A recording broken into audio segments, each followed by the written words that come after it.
bonjour et merci de votre fidélité à la RTB. Bienvenue à Débat de presse, le décryptage de l'actualité nationale et internationale sur la RTB. Et c'est avec les meilleurs analystes et éditorialistes de la presse au Burkina Faso. C'est chaque dimanche à partir de 11 h en direct. Et ce dimanche, 3 sujets convoqués au débat. D'abord, les investitures dans 2 partis politiques de l'opposition, l'UPC et le CDP. Et ensuite, la crise à la communauté musulmane du Burkina où le président Rasmané Sana appelle à la tenue d'un congrès pour départager les frondeurs. Et enfin, le Mali avec l'échec de la médiation des chefs d'État ouest-africains. Comment expliquer l'intransigeance du mouvement du 5 juin? Comment sortir de l'impasse? On en parle ce matin. Et ce matin, nos invités sont Dieudonné Zoungana qui va nous rejoindre très bientôt. Il est aujourd'hui au Faso. Et sont là sur ce plateau Xavier Belemiégré de Radio Burkina. Bonjour Xavier. Bonjour Kindo. Merci d'être là pour le débat. Et deuxième invité, Dabati Zumbara des éditions Le Pays. Bonjour Dabadi. Bonjour monsieur Kindo. Merci d'être là pour le débat. Et enfin, quatrième invité à ce débat, Joachim Vokouman de Casseto.net. Bonjour Joachim. Et merci d'être là pour le débat. D'ailleurs, on commence avec vous, Joachim. Zéphirin Diabré, le président de l'UPC, acclamé avec ovation hier au congrès d'investiture. Donc, le choix du candidat n'a pas été aussi difficile que ça. Non, non, pas du tout. Moi, j'y étais, c'était le seul candidat. C'était le seul candidat à la candidature de l'UPC à la présidentielle. Donc, l'affaire c'était une formalité. Le comité de désignation a lu les critères du candidat idéal, a fait le profil et rappelé le parcours universitaire, politique, sa carrière internationale, pour dire que voilà, il réunissait toutes les conditions, c'est l'homme de la situation, c'est l'homme qu'il faut. Donc ça a été, il a été adoubé par acclamation, évidemment. Donc il n'y avait pas de suspense sur ce point-là. Voilà. Donc maintenant, voilà, la bataille est lancée.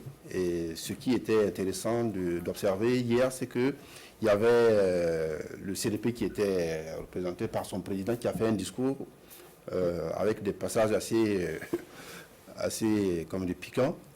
Il y avait également la DFRDA et puis ce qui m'a frappé, c'est le discours de Jean-Hubert Bazier qui était là-bas pour le président du Parti de l'Espoir, Convergence pour l'Espoir, mais aussi qui soutient la candidature. Oui, son parti fait partie d'une coalition d'une dizaine de partis politiques qu'ils ont appelé Génération ZEF 2020. Tout à fait. Et qui a fait un discours révolutionnaire. Il a commencé par lancer les slogans qu'on avait sous la Révolution. Là. Gloire au peuple, victoire au peuple, et il faisait un discours assez, très gauchisant, il finit par la patrie ou l'amour. Bon, hein. Vous avez trouvé cela comme qu'un homme de gauche? Disons que c'est une coalition assez hétéroclite, très composite. Idéologiquement, je ne vois pas très bien la cohérence entre Jean-Hubert Bazier et un libéral, même si sous le tropique, souvent les clivages idéologiques ne sont pas très pertinents, mais quand même, je veux dire, il y a quand même des sujets de fond. Le rôle de l'État dans l'économie, hein, par exemple, la protection des travailleurs, les sociétés d'État. Il y a des secteurs clés quand même pour un homme de gauche qui doit forcément rester dans le giron de l'État parce que ça répond à un besoin social. Ce n'est pas exactement la même vision que pour un libéral. Donc, voilà, c'est tous ces éléments-là que j'ai relevés. Puis j'attends de voir un peu pendant la campagne comment ils vont agencer tous ces éléments-là. Ce n'est pas ce qui est dans les détails de leur discussion, mais ça me paraissait une coalition un peu hétéroclite. Je ne vois pas très bien la cohérence idéologique de ce rassemblement-là. Voilà. Dieudonné, bonjour et merci de nous rejoindre. Hier, l'UPC a investi son candidat sans surprise, Zéphirin Diabré. Vous, votre analyse? Oui, il y a 2 semaines de cela, je disais que dans la relative, pas dans l'absolu, bon, chacun y va pour conquérir le Graal de Kosiam. Mais dans la relative, il y aura le match dans le match. Bon, pour le moment, les deux sont alliés. Et par un hasard, justement, du calendrier, vous voyez que c'est à 24 heures d'intervalle que les deux vont se faire adouber. Vous parlez de Géfré Diaby, puisque à l'heure où nous parlons, et Eddy Kombouego est en train de s'apprêter à être vraiment oint par le CDP pour la compétition du 22 novembre. Donc, c'est un hasard du calendrier. Mais en même temps aussi, ça veut dire que les deux, bon, quoi qu'on dise, vont aller d'abord compétir le 22. Mais vous savez qu'il y a une alliance entre les deux, entre le CDP et puis l'UPC. Et le président de l'UPC, là, dit, au second tour, si second tour il y a, bon, il y aura quelqu'un qui veut, celui qui a moins, va voir se désister en faveur de l'autre. Donc, bon, quant aux partis, comme que j'appelais partis croupions qui sont, et Vokuma a parlé tout de suite Non, mais dans une élection, il y a des alliances contre nature, puisqu'ils ont le même adversaire, qui est le président sortant, le président Roch Kabore. Mais Jean-Hubert Bazier, à sa décharge en 2015 également. Oui, il était derrière, voilà. Donc, oui, il est constant à ce niveau. Voilà, moi je ne trouve pas, parce que d'ailleurs, nous les journalistes, nous avons toujours reproché à cette opposition-là d'aller en désordre de bataille à ces compétitions. Donc, bon, c'est des alliances contre nature, mais pour le moment, ils sont obligés de faire, parce qu'il y a des partis aussi qui n'ont pas d'existence en dehors d'un grand parti. Ils n'ont pas d'existence, parce que depuis Mathusalem, ils sont là, ils n'ont jamais eu même 0,01%. Bon, ça fait problème. Donc je pense que ces partis-là même devraient se saborder dans des grands partis, quitte à négocier vraiment la contrepartie. Donc bon, moi je pense que ces alliances-là, ils trouvent comme c'est normal, ils ont un adversaire commun, quitte à ce qu'ils tirent cet adversaire, et après ils peuvent reprendre leur bagarre picocoline, leur bagarre interne. Donc ça, il n'y a pas de problème. Maintenant, en revenant à l'investiture de Zéphirin, je pense que c'est la seconde tentative. Hein. Il avait tenté en 2015, et c'était pas mal, parce que je crois qu'il avait eu 31% de voix, plus 33 députés, je ne sais pas. 35. Donc pour une tentative, c'était pas mal. Et c'est un monsieur qui a vraiment pris le temps, parce que je pense qu'il avait ça quand même depuis longtemps. Il a pris le temps de chercher son trésor de guerre, l'argent. Ensuite, quand il est revenu, c'est par palier, parce que vous vous rappelez qu'il est d'abord parti de la société civile. Souvenez-vous du Focal. Oui. Ensuite, petit à petit, il est monté. Il a créé l'UPC. Ça durait un an, le Focal. Oui, bon, mais quand même, il était derrière ça. Ça, quand même, bon. À l'époque, quand on lui demandait est-ce que ça va se transformer en parti, il disait non, ou bien il bottait en touche. Mais on savait qu'il était derrière. J'ai un peu suivi aussi. Donc, il a créé l'UPC et il a pu installer ce parti. C'était une des rares fois que vous voyez un parti d'opposition qui allait et qui a installé les représentants dans les provinces. Et à l'époque, je pense que nous avons écrit. C'est quelqu'un qui a donné un supplément d'âme à l'opposition burkinabé, qui se cherchait vraiment. Parce que avant lui, c'est vrai qu'il y avait des opposants, mais c'était pas vraiment... Zéphirin a donné un supplément d'âme à l'opposition burkinabé. Ça, il faut le lui reconnaître. Maintenant, est-ce que, bon, pour cette deuxième tentative, il va faire mouche? Il le croit, j'ai suivi aussi vraiment... nous avons eu même un journaliste qui a fait un reportage. Ce soir, dans notre programme sur la brèche, il s'est longuement expliqué là-dessus. Voilà, donc ça passe à 10 voilà, il a fait le français. C'est un monsieur aussi que je connais pour beaucoup d'autres raisons. Bon, il a ses qualités, il a ses défauts. Et je pense que les deux, lui et puis Eddy Kombouego, bon, en tout cas, je pense qu'ils ont un deal politique.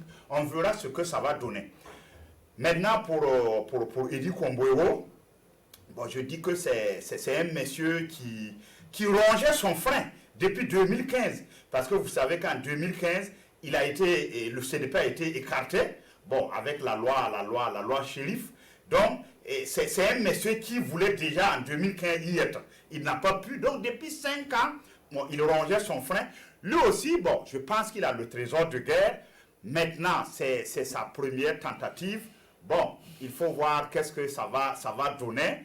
Parce que, bon, il est quand même novice. On va y arriver, Okay. surtout que le congrès d'investiture a failli ne pas avoir lieu. Oui, bon, ça on reviendra avec l'attaque à référé de Lamine Kwanda. Oui. Okay. Et Xavier Belem-Yegre, c'est votre avis également que, au-delà du simple fait que ce soit ordinaire, l'homme a son mot à dire dans les urnes? Oui, naturellement, et comme ils l'ont dit, c'est quelqu'un qui avait eu un score assez intéressant en 2015, plus de 30% de voix au niveau de la présidentielle.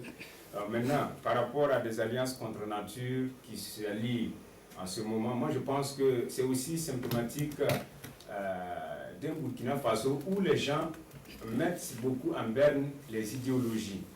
Parce que, figurez-vous, les partis politiques se créent et défendent une idéologie. Alors, quand on voit un libéral soutenu par des gens de la gauche qui ont beaucoup travaillé depuis pratiquement le temps de Blaise par rapport à des questions sociales et qui soutiennent du jour au lendemain des libéraux, ça donne quand même à réfléchir.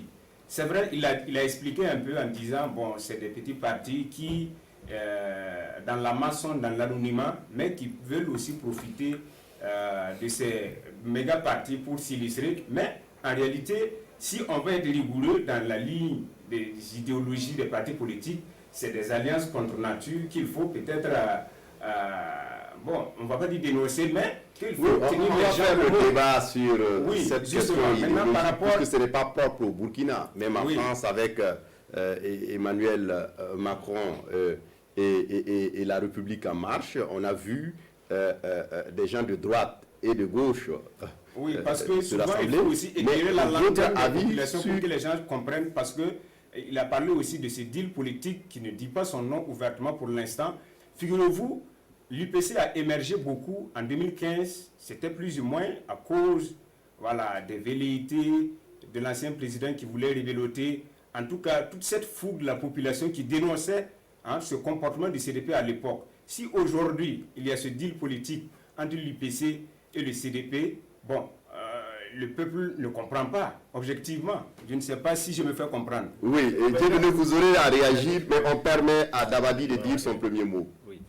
Oui, bon, moi je pense qu'au-delà du folklore, quand même, il faut reconnaître que Zéphirin Diabré a su faire maîtrise, je vais dire du début jusqu'au bout, pratiquement, de l'investiture, parce que avant, on parlait de candidat naturel. Lui-même, il avait déjà dit sur le plateau de BF1.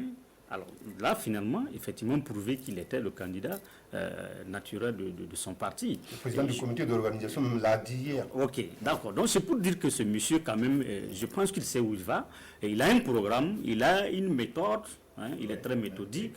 Et je pense que Dieudonné a relevé un certain nombre de l'éléments, effectivement, qui montre que ce monsieur-là, il n'est pas sorti comme ça de néant. C'est quelqu'un qui est bien organisé, il est méthodique, etc. Donc, on peut effectivement le constater à la lumière de ce qui vient de se passer.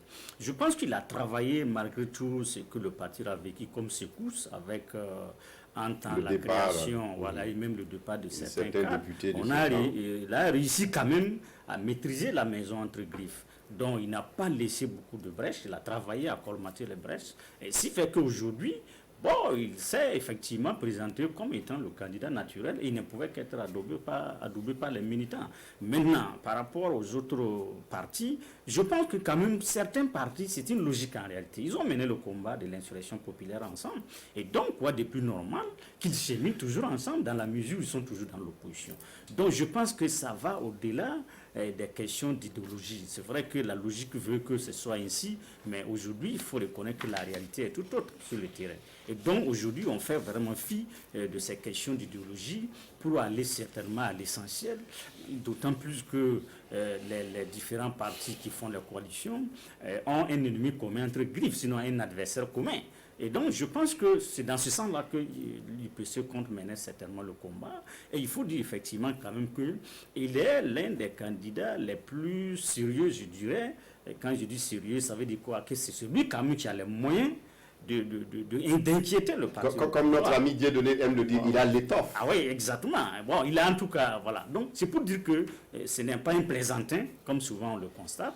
Et donc, c'est un candidat sérieux avec lequel il faut compter pour la présidentielle de 2020. Et pour cela, effectivement, comme on le dit, qui veut voyager loin maintenant sa monture. Donc, il est en train de tout préparer, tout mettre en œuvre.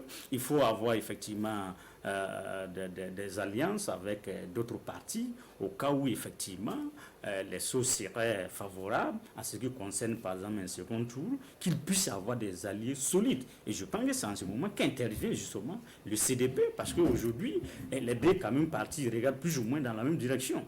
L'objectif c'est de déloger Roch de Kosiam. Est-ce qu'ils pourront? Ça c'est un autre débat. Oui. Mais pour l'instant on constate que en tout cas ils ont effectivement mis en place une alliance et qu'ils travaillent à ce que l'un d'entre eux puisse occuper le fauteuil présidentiel à Kosiam. Justement, Dieudonné, vous l'avez évoqué, le CDP en train d'investir en ce moment même son candidat à la présidentielle, un congrès d'investiture qui a failli ne pas avoir lieu parce que Mamadou Lamine Kwanda, un des caciques du parti, avait esté en justice pour la non-tenue de ce congrès. Aujourd'hui, on voit là que, quelque part, c'est la manifestation d'une certaine démocratie au sein de l'ancien parti au pouvoir, mais parfois aussi on se pose la question, et à quoi joue Mamadou Lamine Kwanda?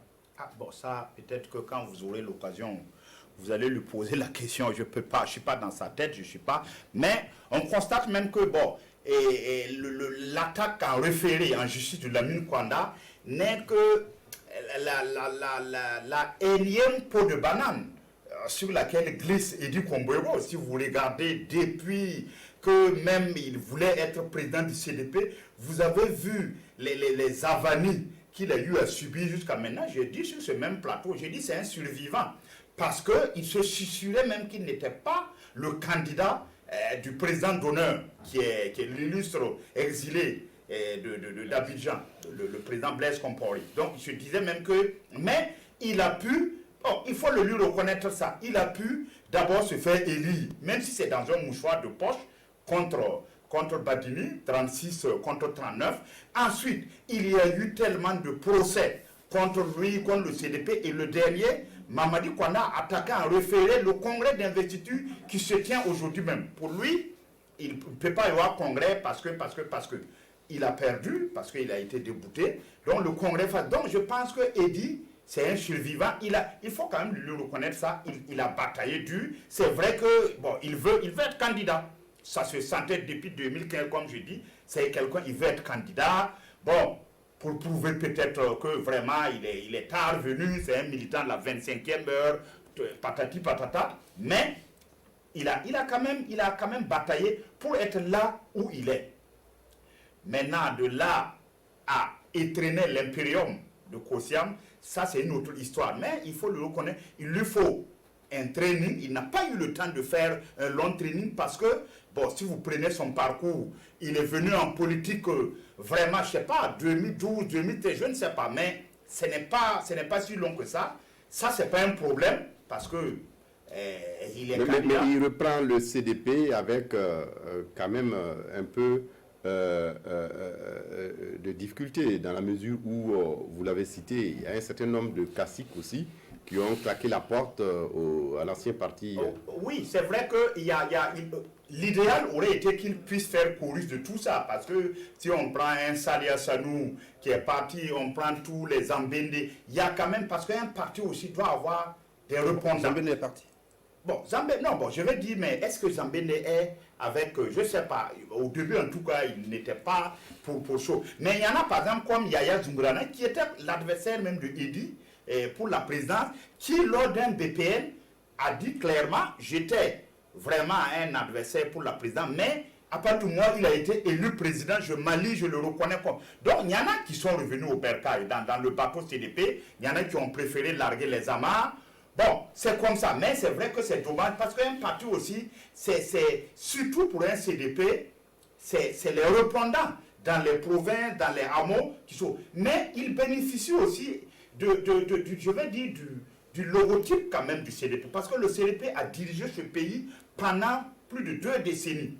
Et quand on va en province, bon, quand on dit CDP, le nom est lié à Blaise, les gens connaissent un peu. Mais lui-même, il dit, il gagnerait vraiment à mieux se faire connaître parce qu'il n'est pas connu, en tout cas dans le Burkina profond. Oui, Joachim, est-ce que c'est votre avis également qu'une chose est de se faire investir, mais une autre est de gagner la bataille, d'autant plus que il y a la marque déposée du CDP, mais ce n'est pas évident que le service après-vente profite à son candidat. Oui, c'est vrai que le vocabulaire commercial est très bien adapté. C'est vrai, il va être investi, mais il part quand même avec un handicap, parce que dans son camp, il y a des fissures. Bon, si des gens commencent à partir, peut-être comme Salia Sanou, comme Léon Skone, qui ont préféré aller rejoindre Kadri Désiré Ouedraogo, parce qu'il l'avait déjà dit clairement, hein, il avait dit c'est leur candidat. Et voilà. Mais ce qu'il a dit tout à l'heure est intéressant, parce que moi j'ai suivi en 2018, lors de la présentation des vœux du CDP, Edu Komero cherchait à retrouver son poste. Il avait dit je vais récupérer mon poste après qu'il ait été blanchi par la justice. Et à la cérémonie, on ne lui a pas donné la parole. C'était au siège, c'était Léon Skone, Achille Tapsova, et on ne lui a pas donné la parole. Et il est sorti furieux, il est parti. Puis toute la bataille pour recouvrer son poste a commencé. Il a failli même arriver jusqu'au procès, jusqu'à ce que le Haut Conseil, là, les sages interviennent, les Mélégués Traoré, pour dire voilà. Les autres reconnaissaient qu'Edi Komero est le président légal. Et en contrepartie, il faut que tu rendes hommage à tes camarades qui ont bataillé dans des conditions difficiles pour maintenir le CDP la tête hors de l'eau. Mieux, ils ont même obtenu 18 députés à l'Assemblée nationale dans des conditions difficiles. Et ça a été fait lors aussi au Conseil burkinabé des chargeurs. Bon, moi j'étais là-bas, j'ai vu des embrassades, des réconciliations, mais en réalité, ce n'était pas totalement sincère, parce que il y a des gens qui considèrent que, comme disait Dieudonné tout à l'heure, Edu Komero, c'était un nourri de la 25e heure. Voilà, quelqu'un qui est venu comme ça et qui a profité en 2015 de circonstances exceptionnelles avec le soutien du couple d'Indiéré pour prendre la présidence du CDP. Donc, ils ne l'ont jamais accepté. Et comme il dit, c'est un survivant, il a bataillé. Et je pense qu'avec tout ce qui s'est passé, tous les procès, tous les coups qu'il a reçus, notamment lors du Congrès, où la victoire a été vraiment très limite, dans un parti démocratique, je pense que les gens devraient plutôt se dire, voilà, bon, la guerre entre nous est finie, c'est lui qui a gagné, on se met derrière pour aller en ordre de bataille. Peut-être que considérer qu'il n'a pas les chances de gagner les élections, mais on verra sur le terrain. Ce qui est sûr, les partis qui sont représentés dans les provinces, là, ils contrôlent quand même plus que la moitié des dirigeants qui sont dans les provinces. Et on voit, quand il y a une réunion où tous les représentants des provinces sont là, c'est lui quand même qui est à la manœuvre. Tout à fait. Donc, voilà, évoquer aussi le fait que s'il y a second tour, par exemple, oui. Rien n'exclut une alliance entre l'UPC et... Bon, c'est ce qui a été... Bon, je n'ai pas vu le texte, hein, ils en parlent. Tous les deux, ils le disent, c'est acté, oui, c'est acté. Zéphiré l'a dit sur RFI, il l'a dit sur... Donc, il faudrait s'attendre... Voilà. S'il y a un deuxième tour, le mieux placé va profiter du soutien de l'autre. Bon, ça, on verra ça. Parce qu'il y a eu des cas comme ça dans plusieurs pays africains, où même l'alliance a été mise sur la place publique, tout, mais au dernier moment, il y a toujours des trahisons avec enfin, on verra. C'est l'histoire qui va nous donner très rapidement le fin mot de l'histoire. Attendons de voir le second tour. Mais je veux dire que, quand même, bon, cette présidentielle, rapidement, est quand même, c'est une présidentielle ouverte. Elle est vraiment ouverte, même si le sortant, comme je l'ai dit, a la prime au sortant. On a quand même, aujourd'hui, à l'heure actuelle, je ne sais pas, on a une fournée de plus d'une dizaine de candidats. Déjà, on a voisin l'a dit avec les candidats indépendants. Mais je dis que il y a les candidats sérieux, comme lui l'a dit. Bon, il y a des candidats aussi les candidats sont sérieux. Voilà, oui, il y a des candidats sérieux, entre guillemets. Il y en a aussi qui veulent marquer le coup, l'histoire. Ça alourdit toujours un CV. On dit, bon, il a été plein. Bon, comme il y a aussi ceux qui veulent vraiment amuser la galerie. Ce qu'on appelle les saltimbanques. Ils veulent amuser la galerie. Mais je vais dire que je mets conscient, je raconte une anecdote rapidement. On avait un confrère qui était sorti avec Ram Ouedraogo, qui était candidat, je ne sais pas. Le Vert du Burkina. Voilà. Et il devait aller, je crois, à Mangaou. Donc, ils sont passés devant Kosiam. Et là, Ram avait dit que vous voyez Kosiam là, c'est là. Mais pour y entrer là, c'est difficile. Donc, je vous raconte cette anecdote pour dire que Kosiam est là, mais chacun sait que n'entre pas qui veut. Donc, c'est un peu pour dire que la bataille sera rude, parce que quand même, on a cette fois-ci-là, c'est une présidentielle vraiment très ouverte, où bon, l'identité du prochain locataire, n'est pas encore totalement dessinée. On attendra de voir. Oui, on va passer au second sujet, parce qu'on aura l'occasion certainement à débat de presse, Dieudonné et Joachim, si vous le permettez, de revenir certainement sur ces alliances, mais aussi sur la présidentielle à venir. Et deuxième sujet de débat ce matin, c'est la communauté musulmane du Burkina qui traverse une crise depuis pratiquement 2018 à présent. Et on l'a vu, un congrès extraordinaire avait débarqué le président actuel Abdourahmane Sana à Bobo, et ce dernier se réclame toujours président de la communauté musulmane, et finalement hier il est sorti de son silence pour dire qu'il convoque une instance pour qu'on puisse aplanir toutes ces divergences. Il est d'accord qu'il y ait des frondeurs, mais au moins que chacun vienne autour de la table pour qu'on puisse laver le linge sale. Pour des religieux, Xavier Belem-Négré. C'est quand même inquiétant pour une religion qui prône d'abord la paix comme l'islam. Alors, il faut dire qu'il y a certainement une crise de légalité, de légitimité, mais il y a aussi une crise profonde qui n'est pas ouverte, qu'on ne sait pas. Alors, le camp de ceux qui ont animé la conférence de presse il y a 2 semaines de cela expliquait le fait que l'actuel président, si on peut le dire ainsi, n'a pas respecté les textes, il n'a pas convoqué en tout cas les instances comme il se doit depuis pratiquement 2019, et ils ont convoqué leur instance. Mais de mon point de vue, il y a d'abord, ils ne sont pas légaux dans la mesure où les instances étaient régulièrement installées, et c'était des questions de procédure, de fonctionnement, de difficultés de fonctionnement qui étaient en cause. Maintenant, ils ont mis en place une structure qui, de mon point de vue, cette structure est illégale. Parce que, rappelez-vous, le ministère de l'administration territoriale n'a pas encore délivré un récépissé officiel à cette organisation. Bon, malheureusement, les positions n'ont pas pu être conciliées. Le ministre a essayé, tant bien que mal, de laisser en berne les textes et convoquer les 2 parties pour qu'il y ait, en tout cas, une solution. Malheureusement, on n'a pas pu trouver la solution. Mais je pense que la crise, au-delà des textes, interpelle toute la communauté musulmane. Parce que lors de la dernière conférence de presse, il y a eu un appel des jeunes qui demandent à l'actuel président, à la personne d'Aboubacar Sana, de se présenter. Abdourahmane Sana, voilà, justement, de se présenter. Alors, et quand des jeunes ou des femmes mobilisent dans des secteurs et autres, et interpellent quelqu'un à se présenter, alors qu'on sait qu'il y a une crise qui couvre, naturellement, c'est inquiétant. Et je ne sais pas si le ministère seul, parce qu'ici, on ne peut pas faire prévaloir les textes pour résoudre ce problème, le ministère seul, parce que, rappelez-vous, il y a 2 semaines de cela, le ministère avait fait déjà sortir un communiqué pour demander aux différentes parties de surseoir à leurs différentes instances. Alors, on se demande si la crise ne va pas au-delà des textes, et vraiment, qu'est-ce qui ne va pas réellement au niveau de la communauté musulmane, au point qu'on s'en déchire. Oui, Dabadi, est-ce que vous pouvez nous éclairer? Qu'est-ce qui ne va pas réellement écoutez, je ne suis pas dans les secrets de Dieu, donc je ne peux pas dire qu'est-ce qui ne va pas véritablement. Je sais seulement que la communauté traverse une crise et qu'elle est profonde, et qu'il faut travailler à sortir de cette crise. Comment, effectivement, on peut effectivement faire des propositions, ou en tout cas, on peut se demander si aujourd'hui, il n'est pas temps de faire des propositions.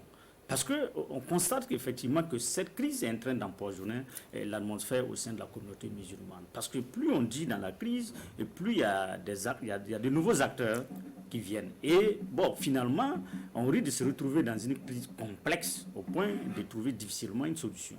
Je pense qu'il y a des mains souterraines, même si on ne le dit pas, certainement qui tirent les ficelles. Et il faut travailler effectivement à ce qu'on puisse démasquer ces gens et comprendre quelles sont les motivations et essayer de trouver une solution. Moi, je pense qu'il faut faire appel à des sages parce qu'aujourd'hui, à l'état actuel des choses, et on sent que les acteurs sont plus ou moins... vous voyez, chacun est campé sur sa position. Et quand c'est comme ça, c'est difficile. Il y a une sorte de radicalisation de part et d'autre. Je pense qu'il faut quand même que, en tant que membre d'une communauté donnée, qui prône la paix, comme Xavier l'a dit, il faut privilégier le dialogue. Et je pense qu'aujourd'hui, effectivement, il ne faut pas laisser le problème entre les mains seulement du ministère, qui aujourd'hui même déjà subit des critiques de la part de certains acteurs, parce qu'on estime que voilà, ils n'ont pas franchi. Ça explique à quel point la crise est complexe. Bon, je pense qu'il faut faire appel peut-être à d'autres communautés qui peuvent intervenir, qui peuvent faire des propositions. Étant donné que nous sommes dans un cadre de paix, de dialogue, je pense qu'on peut effectivement faire asseoir les différents protagonistes, écouter les uns les autres et voir quelles sont les préoccupations, qu'est-ce qu'on peut y faire. Et à l'issue de cela, on pourra effectivement mettre en place une communauté en laquelle tout le monde se retrouve. Oui. Sinon, eh bien, à la loupe vont les choses. Il faut craindre parce qu'il y a déjà des tensions. Et plus les tensions vont monter, et plus il faut craindre des échauffourées. Oui, Joachim, ce n'est pas quand même nouveau en tant que tel au sein de la communauté musulmane. Tout à fait. On peut le dire ainsi, c'est un peu cyclique parfois au sein de cette association. Oui, parce que cela tient compte de la nature même de l'organisation de la communauté musulmane. Vous voyez, comme c'est une organisation, contrairement chez les catholiques où c'est pyramidal, c'est horizontal. Oui. Donc, les instances de décision sont un peu partout. Quand le Vatican décide, ça descend jusqu'au curé du village qui applique les consignes qui sont venues du Vatican. Ce n'est pas exactement la même chose chez la communauté musulmane où il y a des tendances entre les chiites, les sunnites, tout ça. Donc, il y a beaucoup de différents théologiques déjà à l'intérieur de la communauté. Et là, ce que j'ai cru comprendre, c'est qu'il y a une critique de la gouvernance du président de la communauté, M. Sana. Mais bon, ce genre de crise qui interviennent dans des structures, c'est fréquent, c'est courant, c'est normal. C'est aussi d'une certaine manière la vitalité qui existe dans ces partis-là. Ce n'est pas comme dans le temps où dans les partis uniques, voilà, le chef donnait le mot d'ordre et puis tout le monde s'est rangé. Qu'il y ait un débat, c'est tout à fait normal. Maintenant, quand le débat conduit à une crise, à un blocage du fonctionnement des institutions, là, ça devient un peu inquiétant. Et ce qui se passe, effectivement, comme dirait Blem Negri, je pense que ça va au-delà d'une question de la légalité. Parce que la légalité, aujourd'hui, ce que je comprends, c'est du camp de M. Sana. Ceux qui ont allé faire leur congrès à Bobo n'avaient pas l'autorisation. Et d'ailleurs, leur structure n'a pas été reconnue. Donc, ils sont dans l'illégalité. Mais quand la crise atteint un certain niveau, il faut quitter le cadre de l'illégalité, de la légalité, pour aborder la question de fond. Et là, bon, peut-être que je n'ai pas suffisamment d'éléments sur ces questions de fond. En 2019, en octobre précisément, le président actuel, Abdou Rasmane Sana, était sorti pour expliquer un peu qu'est-ce que les autres lui reprochent. D'abord, il y avait la question de la rénovation de la grande mosquée de Ouagadougou. On estime que les choses n'ont pas été gérées dans une certaine transparence. Et puis il y a aussi le choix des imams à l'intérieur de cette grande mosquée. Voilà, qui est imam et qui ne l'est pas. Voilà. Donc il n'y a pas également des critères assez clairs à ce niveau. Et puis bon, il y a le troisième reproche où on estime que, vous voyez, tout autour de la grande mosquée de Ouaga, il y a des boutiques. On ne sait pas qui gère voilà, les loyers.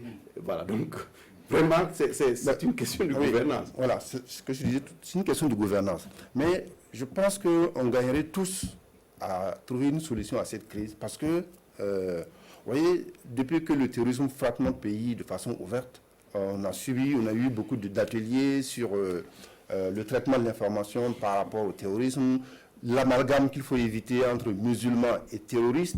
Et donc, tous ces éléments-là, eux, ils peuvent contribuer, s'ils sont bien organisés, à clarifier ces débats-là et à apporter une certaine... apaiser la situation nationale. C'est vrai, il faut qu'on sache, selon nos contextes, nos traditions, notre histoire, comment on peut interpréter le Coran, les versets du Coran, dans notre contexte. Moi, j'admire, je suis un peu ce que fait le CERFI, qui est pour moi l'exemple vraiment de recherche et de formation l'exemple de l'islam éclairé, libéral, qui est très analyste, qui analyse effectivement le Coran, les versets, qui l'adapte au contexte. Je pense que c'est ce type d'islam-là dont nous avons besoin. Et si la communauté musulmane peut travailler en profondeur sur cela, la formation des imams, c'est fondamental. Et là, je pense qu'ils vont contribuer à stabiliser la paix sociale. On gagnerait mieux dans des guerres qui ne font pas. Qui est préjudiciable. Rappelez-vous un peu le moment où il y avait des discussions sur la révision de l'article 37. On les avait reçus, les communautés à Kosiam. Et le président de la communauté musulmane était sorti pour dire qu'eux, ils étaient d'accord. C'est un des porte-paroles. Un des porte-paroles. Ouais. Et dans les jours qui ont suivi, le CAFI a publié un communiqué pour dire qu'il n'était pas d'accord. Donc, il y avait une certaine cacophonie à l'intérieur de la communauté musulmane, quand sur les catholiques ou sur les religieux, il y avait une cohérence dans les positions. Et c'est ça qui fait qu'aujourd'hui, l'influence de la communauté musulmane est inversement proportionnelle à son nombre. Hein? On parle de 60% de musulmans au Burkina. Mais leur influence dans la vie politique, dans la vie sociale, n'est pas aussi perceptible que les autres. Et c'est le manque d'organisation qui est à la base de tout ça. Oui, donnez votre avis sur cette crise qui n'a que duré. Oui, bon, c'est vrai qu'on ne maîtrise pas totalement les tenants. On sait que, bon, depuis l'âge extraordinaire, ou bien c'est un congrès des 27 et 28 octobre à Bobo, qui avait installé le président intérimaire Oumarou Kwanda. En tout cas, le torchon s'est remis à brûler davantage entre lui et puis Abdoul Rasmane Sana. Or, je sais que le mandat du bureau exécutif est arrivé à terme le 6 juin dernier.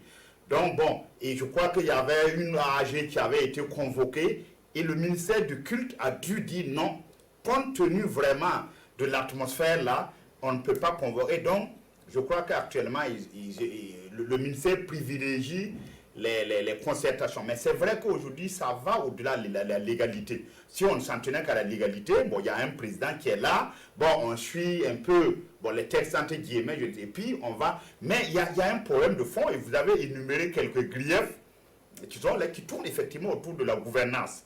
Bon, et je rejoins Dabadi en disant qu'effectivement, bon, il faut quand même un sage, l'intervention de sages. Bon, c'est cyclique, hein, comme vous l'avez dit, ces crises-là. Mais oui, on l'a vu à un moment. Ouais, sauf qu'à l'époque, il y avait Oumarou Kanazoué, paix à son âme, qui, lui, quand ça atteint un certain degré, il dit, bon, ok, moi je prends tout. Et chacun reculait, parce que quand Oumarou parle, c'est fini. Mais aujourd'hui, on n'a pas ce genre de personnalité et c'est dommage, mais il faut vraiment que les gens interviennent sous la supervision de l'État. Il faut que l'État soit regardé aussi, parce qu'il y a un ministère de culte. On ne peut pas laisser, parce que sinon, de toute façon, comme l'a dit Vokouma, bon, comme les décisions, vous allez voir quelqu'un qui va prendre une décision, un imam de là-bas, bon, qui est très craint, parce que vous savez aussi que dans cette communauté-là, bon, ce n'est pas parce que les gens ont peur d'un tel, parce que, bon, il y a souvent, si vous vous amusez, on vous lance une fatwa ou quelque chose comme ça. Donc, il y a tout ça, c'est un domaine de la passion et tout ce qui est religieux, bon, on fait peur. Vous savez, même souvent, lors des doigts, il y a souvent, on entend des menaces qui fuient parce qu'un tel, il a tenu le micro pendant longtemps, quelqu'un est venu retirer le micro et ça crée. Donc, on est dans le domaine du religieux et ça suscite des passions. Donc, il faut des sages sous la supervision du ministère du culte pour régler ce problème-là rapidement. Parce que tout ce qui touche la religion-là, quand ça dégénère, c'est très dangereux et c'est très grave. Et on n'en a pas besoin actuellement dans un Burkina à crise multiple. Si ça vient s'ajouter, ça ne va pas laisser tout simplement au niveau de Ouaga. Ça va essaimer même dans les provinces parce que chacun a ses ouailles. Tout à fait. Voilà. Merci. On passe au troisième sujet de débat. Xavier Belem-Niegré, c'est le Mali, avec chef d'État ouest-africain Mamadou Bouhari, Mamoudou Issoufou, Alassane Ouattara, Nana Akufo-Addo et Macky Sall.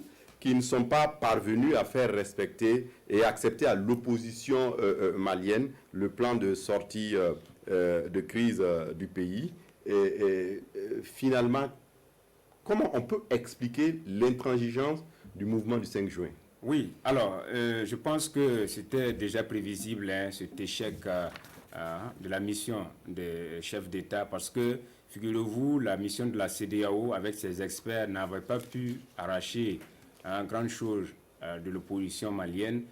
Les préoccupations posées sont tellement profondes que je me demande si les chefs d'État pouvaient faire quelque chose.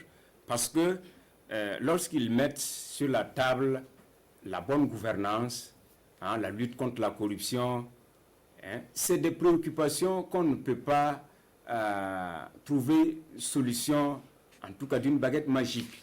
Lorsqu'on dit au président Ibeka de quitter, et peut-être on va installer d'autres instances pour gérer le Mali. Mais est-ce que véritablement ce pouvoir qu'on va installer de façon instantanée pourra régler les problèmes des Maliens comme l'opposition demande? C'est une préoccupation qui, de mon point de vue, est difficile à trouver solution.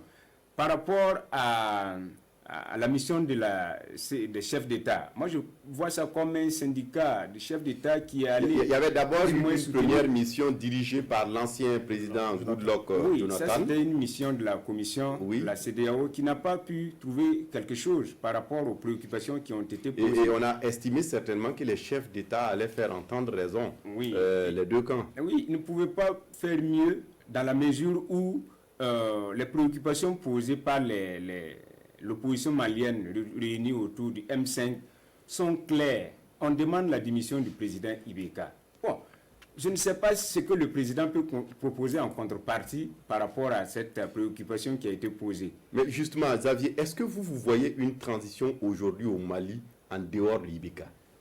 Ce n'est pas possible. Bon, ou du moins ça va être difficile pour le peuple malien.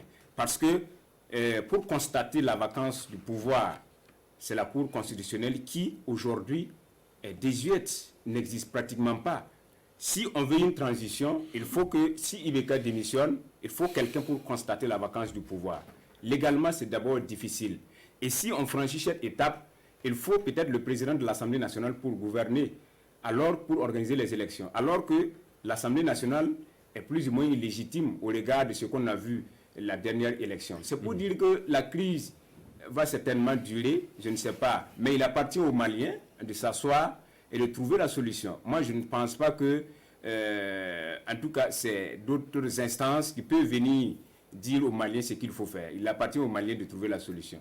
Oui, Dieudonné, Xavier l'a dit, il voit mal un peu comment on peut en sortir de là sans le dialogue et le consensus des Maliens. Mais est-ce qu'on n'est pas dans l'impasse? Oui, véritablement, nous l'avons titré dans notre éditorial. C'est une médiation au cordeau. C'est-à-dire, un cordeau, c'est une petite corde tendue.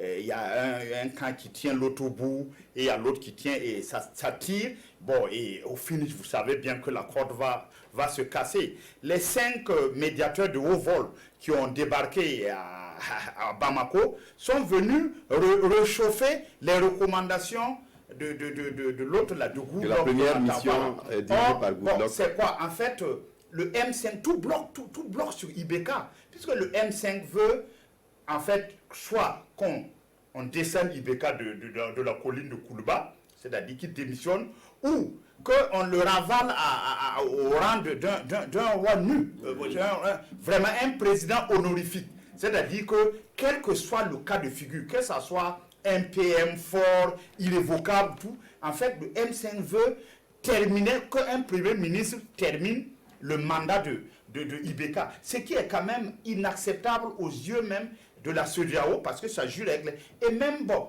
La constitution malienne également. Et même ça jure même avec la constitution malienne. Donc, on voit mal comment on peut avoir une transition sans Ibeka. Donc, c'était voilé. Et je pense que c'est l'impasse, le mot est exact, parce que je vois mal comment les 5 médiateurs qui sont arrivés sur le terrain in situ, s'ils n'ont pas pu résoudre ça, on parle d'une visioconférence. Si vous n'avez pas... Un sommet extraordinaire.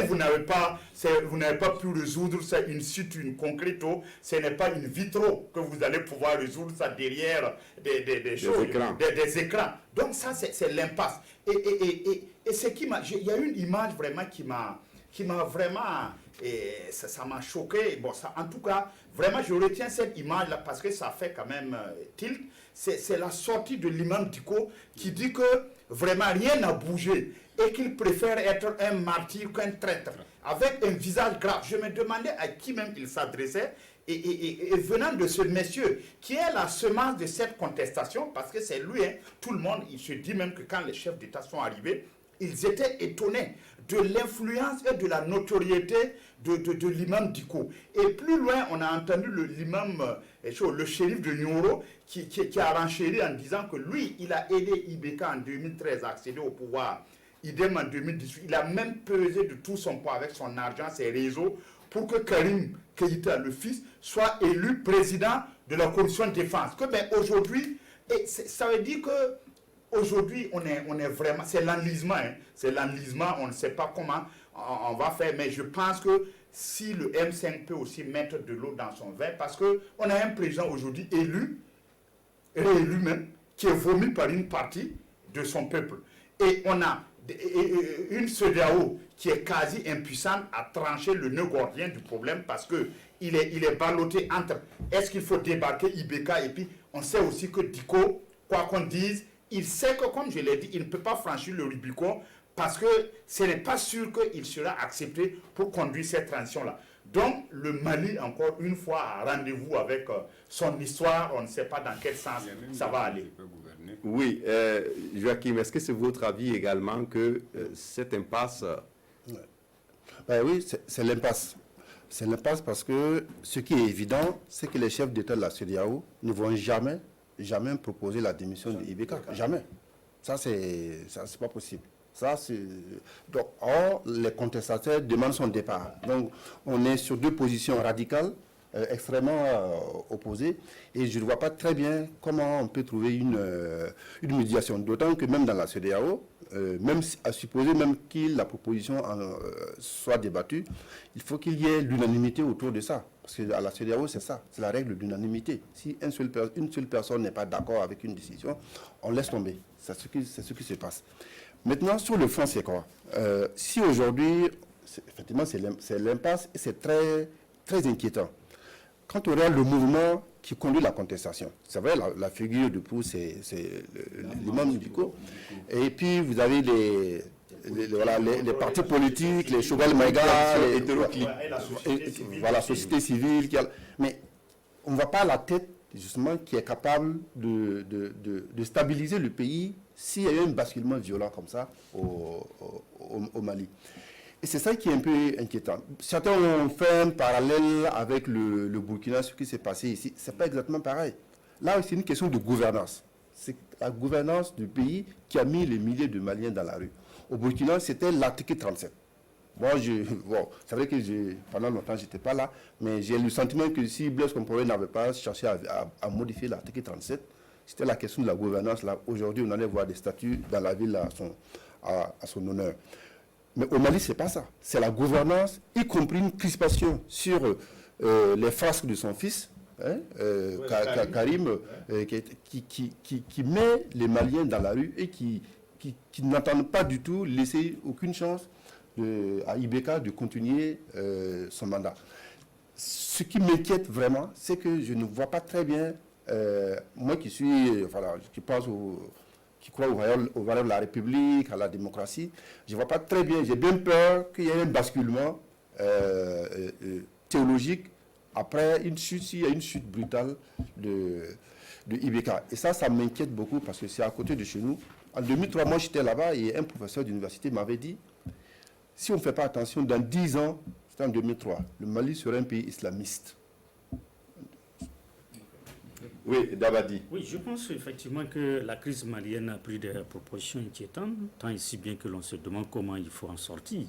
Mais je pense que l'échec de la CEDEAO était prévisible, parce que quand vous analysez les propositions qui ont été faites, elles ne vont pas au-delà de ce que Ibeka lui-même avait déjà proposé. En dehors, bien sûr, des quotas, plus ou moins 50, 30%, etc. C'est tout. Sinon, tout le reste, c'est ce qui avait été proposé. Or, il aurait fallu ajouter quelque chose de plus.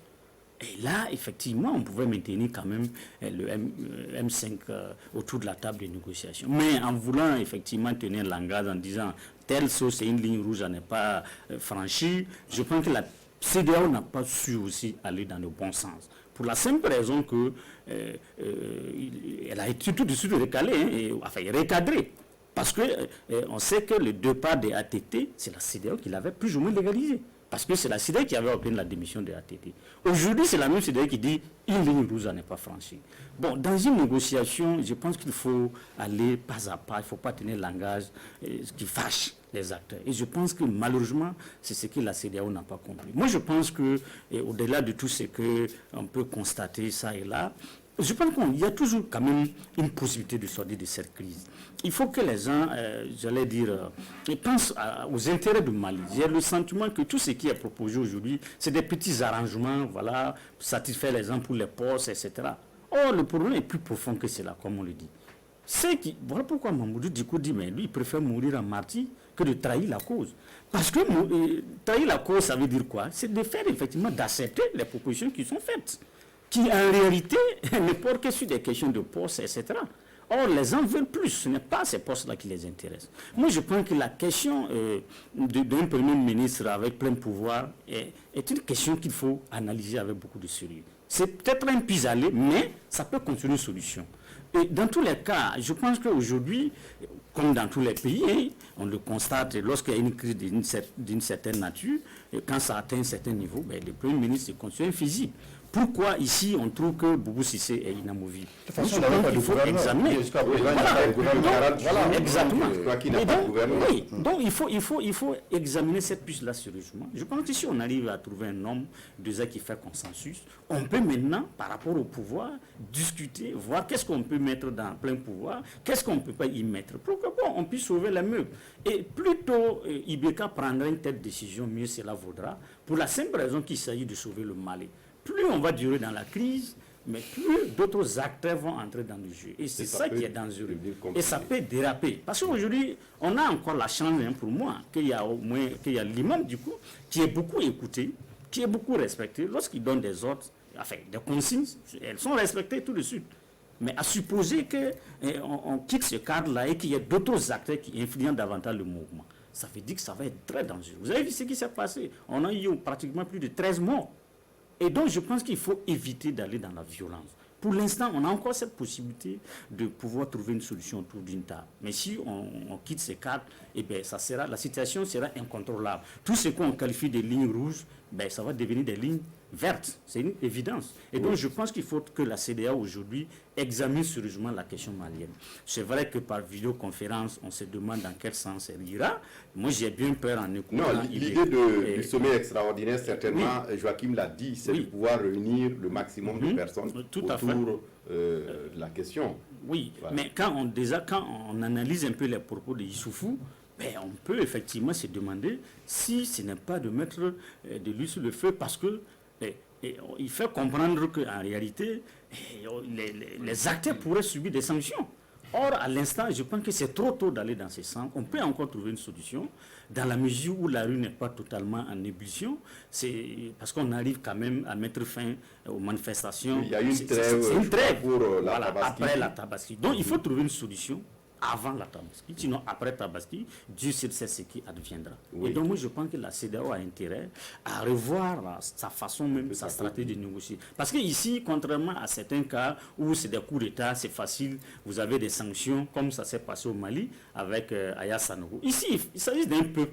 Vous êtes face à un peuple qui demande le départ de son président. C'est difficile.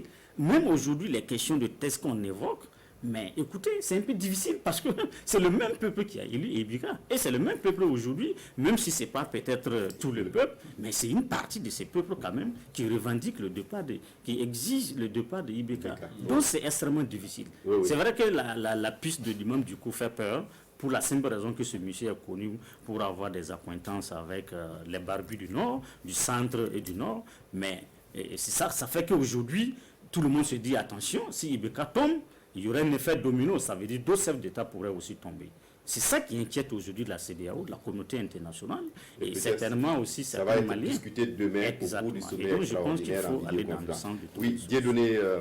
Oui, je pense que bon, la CEDEAO aussi, bon, il faut comprendre, elle marche sur des œufs parce qu'elle a été échaudée aussi par la médiation ouagalaise en 2015, quand elle est venue. Surtout qu'il y avait un des envoyés spéciaux qui faisait partie de l'équipée de 2015, en l'occurrence le président Macky Sall. Donc bon, la CEDEAO a été tellement malmenée que quand elle va pour résoudre une crise, elle fait attention parce que elle est déjà suspectée d'être un syndicat de chefs d'État. Bon, il y a tout ça. Mais j'ai l'impression aussi qu'il y a un théâtre d'ombre au Mali. Il y a des non-dits, il y a des gens qui... On dirait qu'il y a quelque part des gens qui tirent les ficelles parce que c'est un problème de gouvernance. Mais est-ce que vraiment les protagonistes ne peuvent pas s'entendre quand même sur un minimum pour quand même sauver quand même le Mali. Parce qu'à un certain moment, quand même, on se dit, bon, non, c'est des gens qui se connaissent. D'autant plus que l'imam Diko, le shérif Yoro, ils disent qu'avec Ibek, c'est vraiment c'est des amis. Ils se connaissent tellement parce qu'ils ont œuvré. Donc, quand même, à un certain moment, ils doivent pouvoir se parler. C'est vrai que quand deux amis se fâchent, bon, souvent la réconciliation est très difficile parce qu'ils se connaissent tellement. Mais je pense qu'ici, c'est quand même l'avenir du Mali qui est en jeu.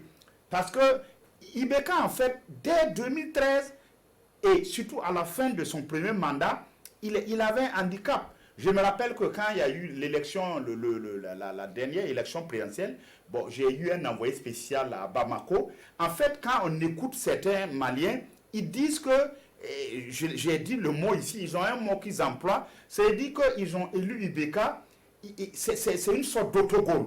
C'est ce qu'ils appellent le Yabok. C'est autogol en Bambara. Ça veut dire qu'ils ont fait une erreur en élisant Ibeka et une seconde erreur avec sa réélection. Donc, ils veulent corriger ça. Mais c'est quand même, vous l'avez réélu et vous voulez maintenant le faire partir par la rue. C'est compliqué. La CEDEAO ne peut pas s'accommoder de ça. Bon, on attendra de voir. Je ne vais pas répéter ce que Dabadi a dit. Il y a eu une trêve de la Tabaski. Nous avons quitté. Bon, c'est quel mouton de sacrifice on va trouver pour l'après-Tabaski, parce que c'est ça aussi. Négocier, c'est perdre un peu de ses revendications, c'est gagner ici, perdre ici. Mais si personne ne veut perdre, chacun est arc-bouté à ses revendications maximalistes, là, on ne va pas ça. Donc, je pense que, bon, si chacun met de l'eau dans son vin, bon, ou bien dans son lait, je ne sais pas si, voilà, on pourra vraiment s'en sortir. On va s'arrêter là également pour le débat de presse de ce dimanche. J'étais là pour le débat Joachim Vokouma de Kasseto.net, Dabadi Zumbara des éditions Le Pays, Xavier Belemiégré de Radio Burkina et Dieudonné Zungrana de Aujourd'hui au Faso. Merci à tous les quatre d'être venus. Merci à vous également pour votre attention à cette émission et à dimanche prochain pour un autre débat de presse. Au revoir.